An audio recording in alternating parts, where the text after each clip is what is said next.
An agent stands motionless in the dark, hand on a castle's gate mechanism, one signal fire from changing history. He has waited months for this single night. No sword, no army, just patience. What happens when the signal finally comes?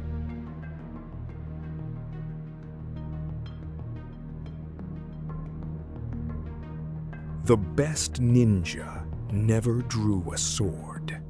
They opened gates from the inside, spread panic through enemy camps at night, and vanished before anyone knew they'd been there. So how did Japan's warlords actually use these secret agents? Every Sengoku warlord understood a simple truth. Battles could be won or lost before a single soldier crossed a field. The side with better information, troop numbers, supply routes, a castle's weak points, usually won. This is the story of how that information was gathered, not through legend, but through documented missions, infiltration, sabotage, and deliberate chaos, carried out by agents trained for exactly this purpose. These agents were not soldiers pulled from the ranks.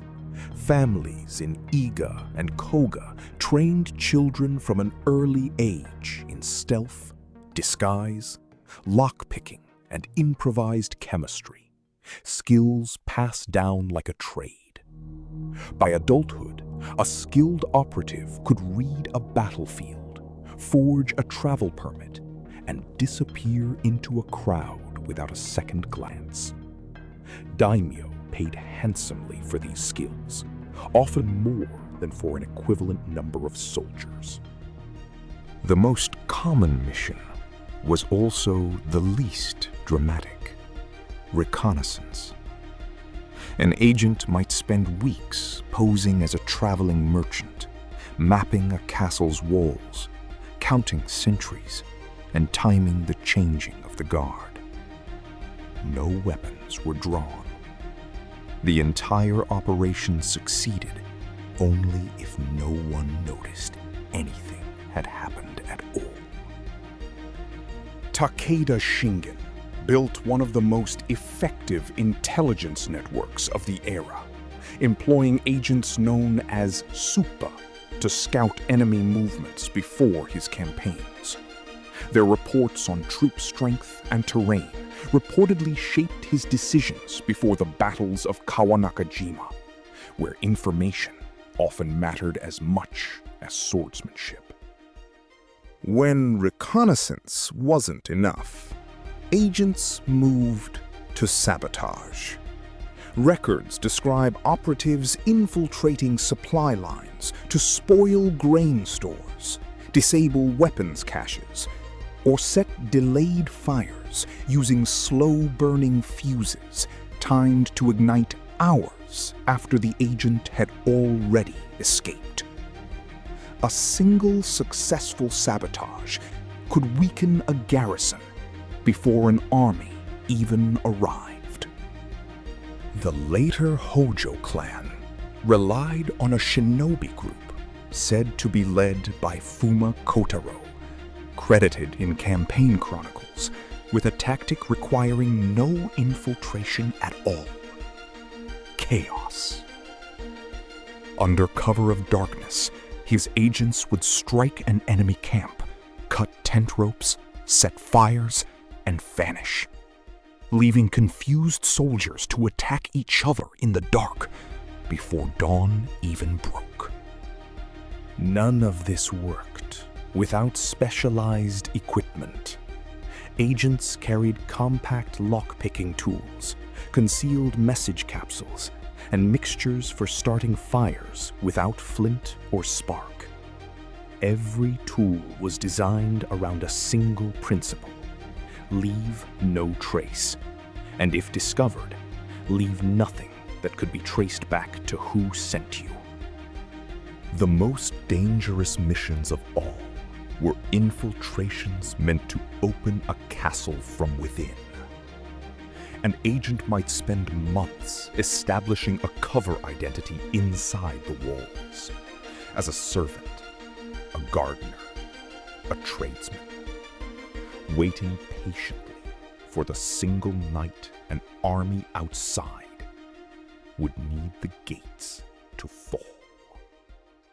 When that night came, the agent moved fast, disabling the gate mechanism, silencing a guard, signaling the waiting army with a single controlled fire. There was no room for hesitation. If the signal came too early or too late, the entire assault and the agent's life was lost. When it worked, a fortress considered impregnable could fall in minutes. Its defenders overwhelmed before they understood what had happened.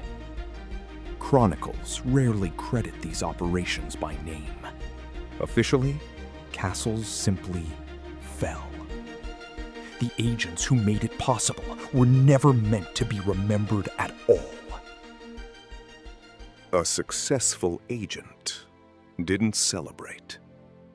They disappeared again, back into the disguise of farmer or merchant, ready for the next assignment.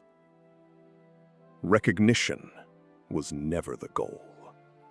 Survival and continued usefulness were. Fame would only make the next mission impossible. As the wars ended and Japan entered 2 centuries of peace, the demand for these missions nearly vanished. Some operatives found quiet new roles as castle guards and border watchmen. Most simply returned to ordinary lives their training had always let them blend into. Almost none of this was written down at the time, and that was deliberate. A documented method is a method that can be countered. What survives today comes largely from fragments, family transmissions, later manuals compiled from memory, and the occasional line in a victorious lord's own war chronicle. This secrecy is exactly why the myths took over so easily. When the real record is this thin, legend rushes in to fill the silence. But the fragments that do survive suggest something more useful than magic. A working intelligence and sabotage operation, centuries ahead of its time. For a warlord, the calculation was simple. A single trained agent cost a fraction of what an extra company of soldiers cost, and could achieve in one night what a siege might take months to accomplish.